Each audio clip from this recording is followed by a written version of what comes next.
videos I put out on YouTube was for Thai fish cakes, Asian slaw, and mango fool. I had some struggles with the original, so I decided to go back and try this again. Instead of the Asian slaw, I made this kohlrabi salad instead.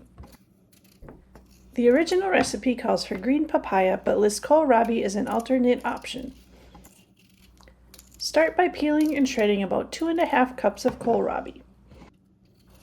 I have to this recipe, so I'm only using a bit over a cup.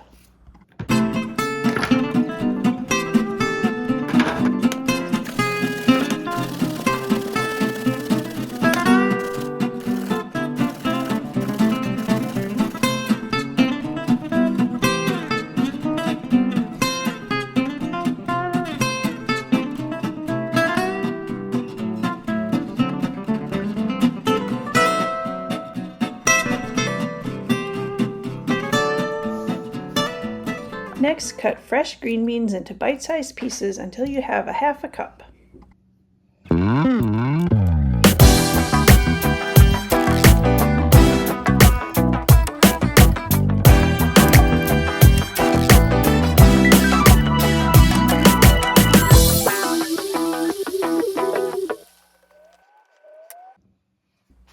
Seed aroma tomato and cut into strips.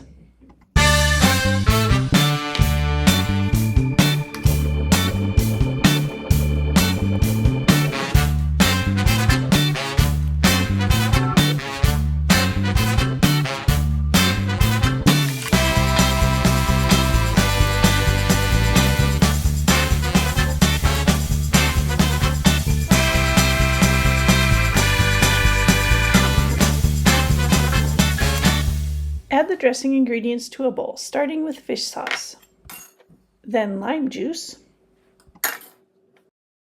garlic, brown sugar, and red pepper flakes.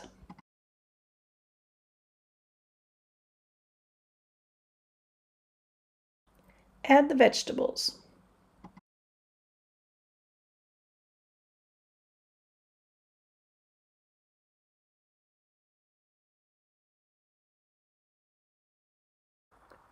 Mix together and serve with chopped peanuts, if somebody didn't finish the peanuts in your cupboard.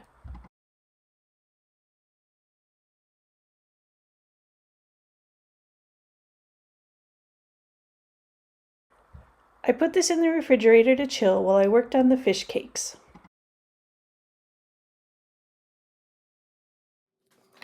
For the fish cakes, start by chopping 1 shallot.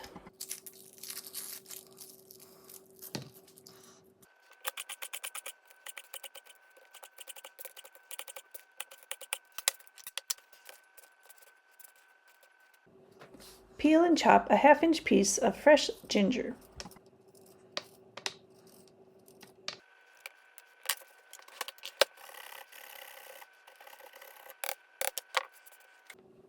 Zest a lime.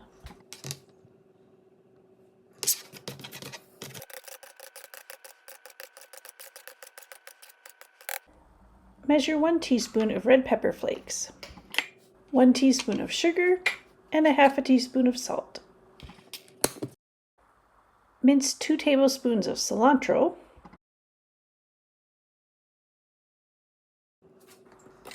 and chop green onion.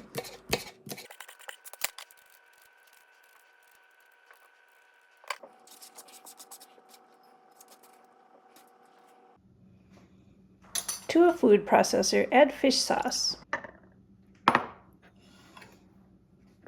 garlic,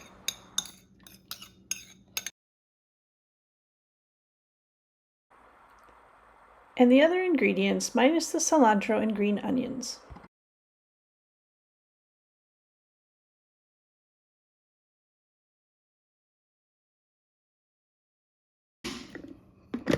The next step is to add the fish fillets cut into 1-inch pieces.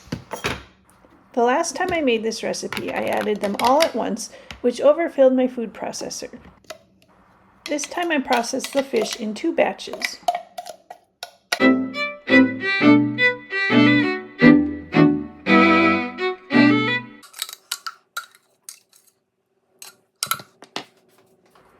I removed about half of the seasoning from the food processor.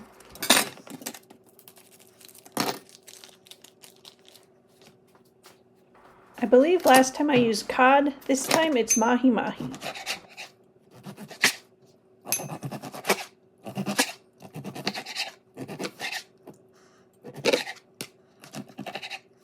Add the fish chunks to the food processor. Let's take a look back at the first time I tried to make this. First of all, I didn't cut the fish into chunks. I just shoved the large pieces right into the food processor.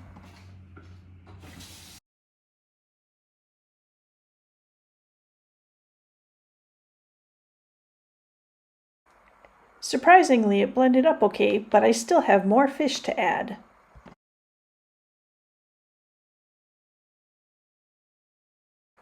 So I just pushed it all in there.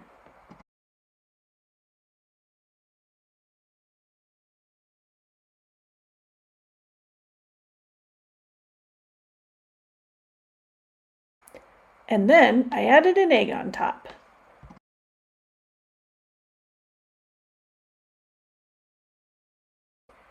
What a mess! Then add about half of an egg.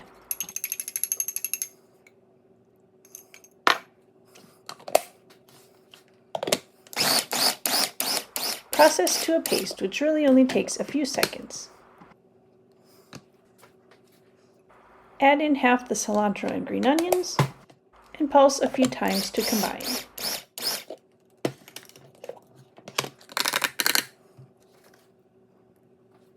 Remove the mixture to a bowl.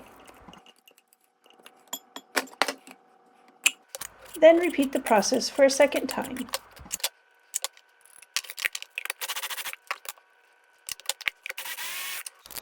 Add to the rest of the mixture. Last time I made this recipe, I didn't have a thermometer that would measure oil temperature. I had to guess if my oil was hot enough, and I have a feeling it was not.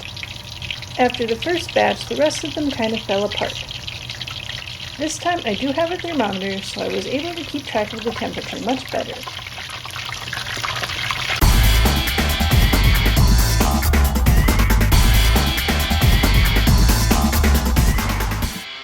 These fish cakes are holding together and getting nicely golden brown. Let's take a look at the last time I tried to make these. When I started to flip them, they just fell apart into small pieces. I used a shallower pan, so maybe the heat escaped more quickly than in the deeper pan I used this time.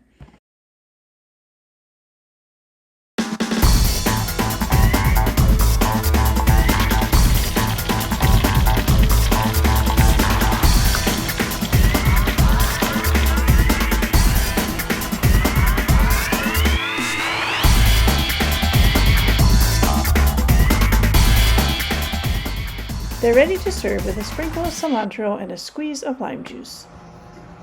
I took the kohlrabi salad out of the refrigerator, served it without peanuts. I think the crunch would definitely have added a nice little touch at the end.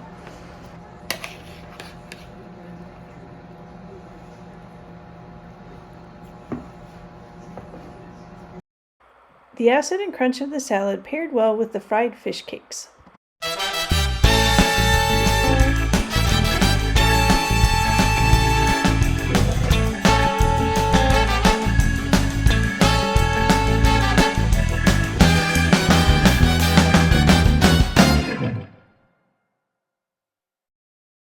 But we're not done yet. Last time I made mango fool, a creamy, refreshing dessert. For the mango fool, it was basically whipped cream mixed with mango puree and some orange juice, lime juice, and powdered sugar.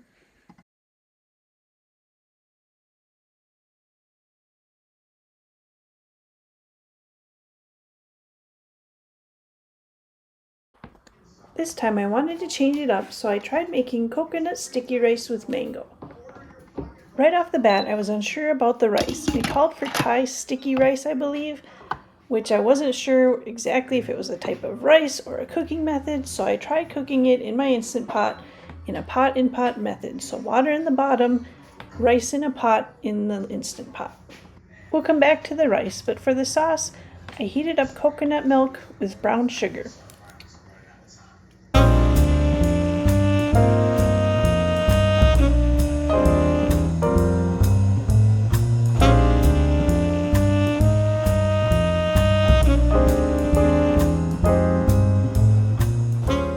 I also added a teaspoon of salt.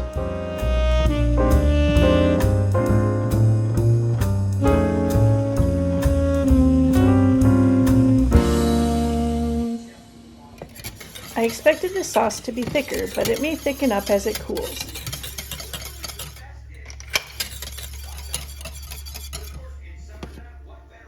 I'll set the sauce aside and check on the rice. As I feared, with no liquid actually being added to the rice, it's not cooked through. So I finished it off by cooking it in my Instant Pot how I normally do.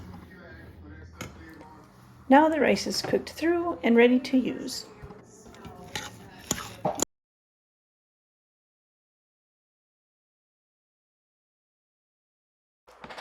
I scoop the rice out into a bowl. This is way more rice than I need for my dessert, so I split it in half and save half for later.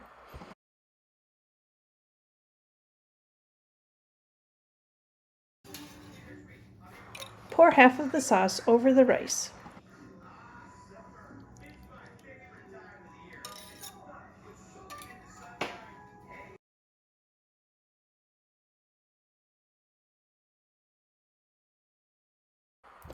Let it sit for 10 minutes. Portion the rice into small bowls or ramekins.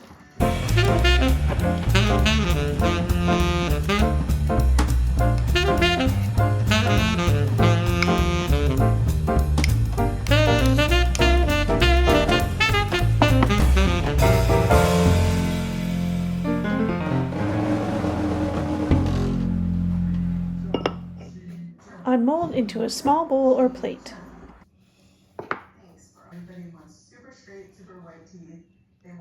Top with more sauce and fresh mango.